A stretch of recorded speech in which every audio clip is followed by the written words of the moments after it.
Welcome to the Cinema Gold Show. I'm your host, Larry Lease, and today we're diving into the latest movie news, streaming news from around the industry. But first, we'd like to thank our sponsor, Pondex, for sponsoring this episode. Pondex are the hottest new tools for podcasters looking to have more meaningful conversations or gamify their podcast. You simply shuffle up, ask a question, let the content roll. You can get yours today at Pondex.com and use the promo code Larry21 for 10% off your order. If you stay till the end of the episode, you'll be able to see and hear Pondex in action. And now let's dive into our first topic, shall we? Ezra Miller is once again in trouble. He's reportedly been arrested in Hawaii. The Flash movie star Ezra Miller has reportedly been arrested in Hawaii for disorderly conduct and harassment. Miller was cast as the cinematic iteration of The Flash, as Grant Gustin portrays the TV incarnation on the CW. While the movie was announced all the way back in 2014, the project has faced multiple delays. As Miller has been attached to the DC role for years, the star who is portraying the Scarlet Speedster appears to have landed in another controversy. Like I said, this isn't the first time that Miller has gotten themselves in hot water.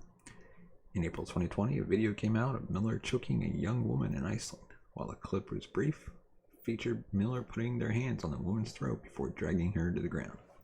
Following the video's release, Miller was never placed under investigation.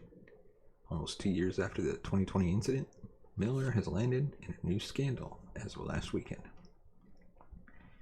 In a new report from Hawaii News Now, Miller was arrested and charged by Hawaii police at a karaoke bar.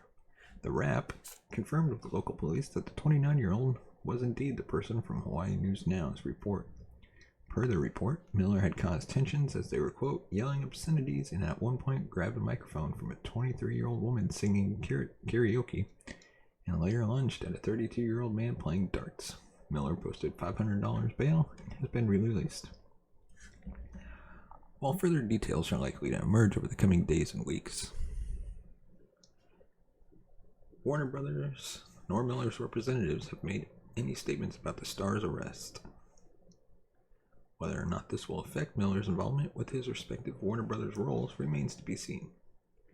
Not only is Miller attached to the Flash and the larger DCEU franchise, but also to the Fantastic Beasts movies as Credence Barebone. Miller is also reprising the role in Fantastic Beasts: The Secrets of Dumbledore, which is being released in a matter of weeks. Miller, who recently joined social media on Instagram in late 2021, has so far not made any comments since their release. It also remains to be seen if any of the involved people at the karaoke bar will be speaking to the press following last weekend's events. Time will tell what possible consequences will potentially follow the Flash star as the public now awaits additional details about the latest scandal. Let us know in the comment section below. Do you think they should keep Ezra Miller as the Flash or just downright replace him? And hey, before you hit that, don't forget to hit that like button, subscribe, give us a thumbs up if you like the video. And now let's get into our next topic. We're going to dive into the latest details surrounding Moon Knight. How many episodes are there, and when the finale is. Disney's Moon Knight is the next highly anticipated addition to the MCU. Here's what you need to know about the number of episodes and the finale. When is the finale of Moon Knight? How many episodes will the series have? Oscar Isaac is set to make his MCU debut as Moon Knight on Wednesday, March 30th, in the premiere of the long-awaited Disney Plus show. Moon Knight is known for being one of the darker characters in Marvel's pantheon, which should give his series a unique tone that will be quite different from the conventional MCU atmosphere. In the comics, upon which the show is based, a mercenary named Mark Spector becomes Moon Knight after the Egyptian god of the moon saves him from the brink of death. In exchange for his life, Mark must act as the god's earthly champion, protecting travelers of the night. Mark also struggles with his dissociative identity disorder, which causes him to have multiple personalities that include the wealthy Stephen Grant and the cab driver Jake Lockley. Moon Knight will have 6 episodes in total, just like the previous Disney MCU series, The Falcon and the Winter Soldier, Hawkeye, and Loki. The series is directed by Mohamed Diab and helmed by Jeremy Slater. Each episode will be roughly 50 minutes long, with new content releasing on a weekly basis for the duration of the show's run. Assuming there are no interruptions or alterations to the weekly release format, Moon Knight's finale will be made available for viewers on May 4th. Moon Knight is expected to be a limited series, serving as an introduction to the character before he is hopefully seen interacting with the larger MCU. In addition to Oscar Isaac, the Moon Knight cast includes Ethan Hawke, who will be playing Arthur Harrow, the show's mysterious villain. Moon Knight is the first MCU project to be released in 2022, though there are many more to come. The series finale will be swiftly followed by the high-profile premiere of Doctor Strange and the Multiverse of Madness on May 6th. The next new Marvel show coming to Disney Plus after Moon Knight will be Miss Marvel, which will begin airing episodes on June 8th. Let us know your thoughts in the comment section below. Are you going to be watching Moon Knight? Are you a fan of the character? Let us know. And now on to our next topic. Our review of The Lost City. The Lost City scratches that particular Channing Tatum itch, the same one satisfied by his directorial debut, Dog, where he once again claims the title of Himbo Supreme. His goofy charm, coupled with the radiant and reliable presence of Sandra Bullock, who, at the age of 57, continues to lead action and romance like nobody's business, keeps the film afloat even when its mere 112-minute runtime starts to feel endless, and fewer of its jokes begin to land.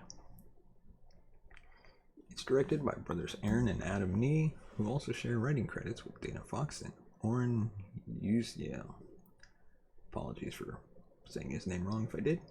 Whether or not the production was a case of too many cooks, often feels like it, between its dropped threads, its unfunny subplot detours, and its litany of jokes added via ADR and delivered from off-screen, only about half of which work in any given scene.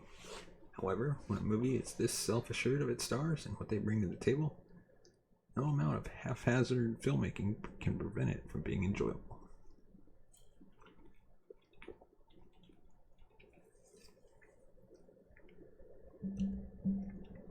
Sandra Bullock plays a burnt-out romance author, Loretta Sage, who balks at the prospect of yet another book tour, where her heartthrob cover model, Tatum's Ellen Caprison, in character as her golden-maned hero Dash McMahon, hogs the spotlight.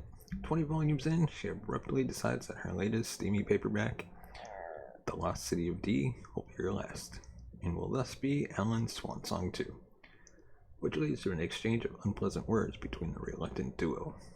However, before the well-meaning Alan can apologize, he witnesses Loretta being taken hostage by Daniel Radcliffe,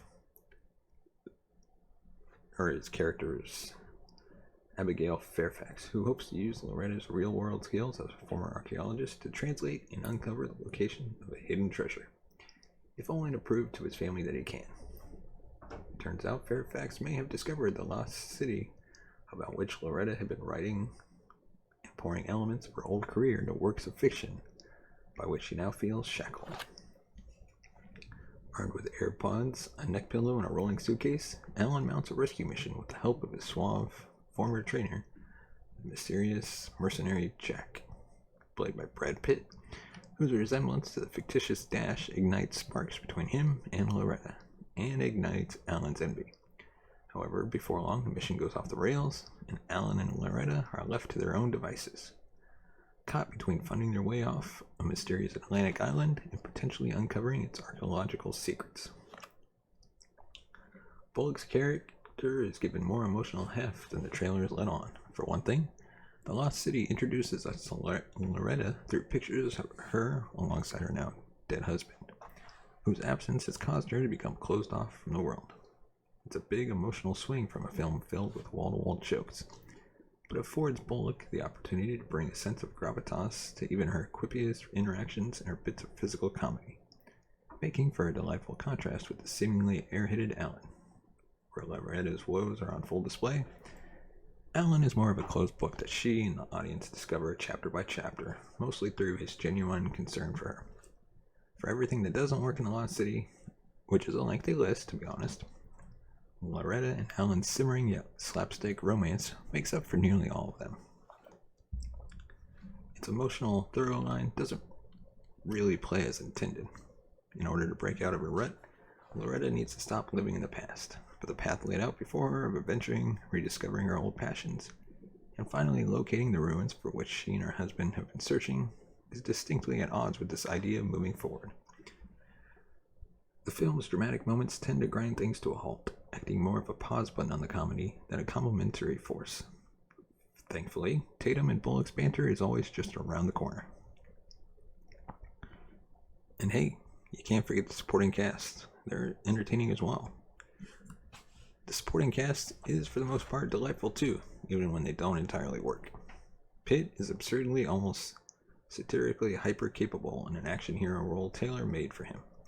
Radcliffe's Napoleon complex as a scorned billionaire makes him a lively treat as he whips between soft-spoken and megalomaniacal, and a couple of his henchmen stick around throughout the story as well, adding their own color to the proceedings. One of them is Rafi, even has a connection to the island's fictitious culture and gets his own conflicted arc in the process. However, his arc doesn't really pay off. Elsewhere, the search for Loretta is augmented by her PR team, consisting of her hilariously misguided social media manager, Allison, and her dedicated publisher, Beth, who unfortunately finds herself on the receiving end of the film's least funny dialogue, mostly alongside The Office's Oscar Nunez, as an idiosyncratic pilot who simultaneously has too much screen time and yet too little to do. Each time the focus moves away from Tatum and Bullock, more specifically from their rapid-fire comedic exchanges, it's a drag, albeit a largely inoffensive one. However, every time the story returns to them and allows them to let loose, they each paint their characters' worst moments, with enough vulnerability that it becomes impossible not to enjoy their presence. Not only are they funny, but they're funny in a deeply honest way, where each barb, each argument, and eventually each action-packed moment of reconciliation comes from a character-centric place.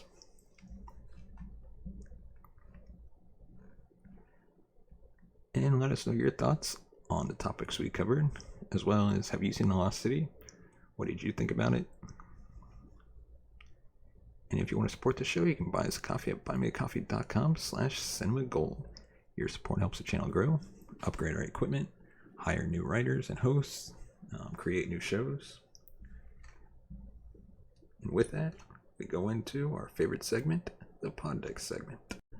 And today's question comes from a Would You Rather Pondex deck. And it is, would you rather do over the last 5 years of your life, knowing what you know, or have 5 years added to your life?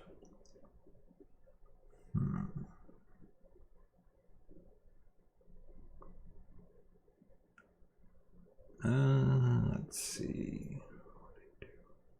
I would say, I'll take a do-over. There's some things I wish I could change, so I want to change because knowing what I know now, based on those 5 years. So yeah, I'd do it over. I don't really care about not having 5 extra years to live.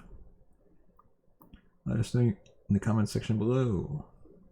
Do you want to do over the last 5 years? Or do you want 5 years added to your life? Let us know. And as always, thank you so much for listening and watching. And tune in next time. And please hit that subscribe button and give us a thumbs up if you like the video. And we'll see you next time.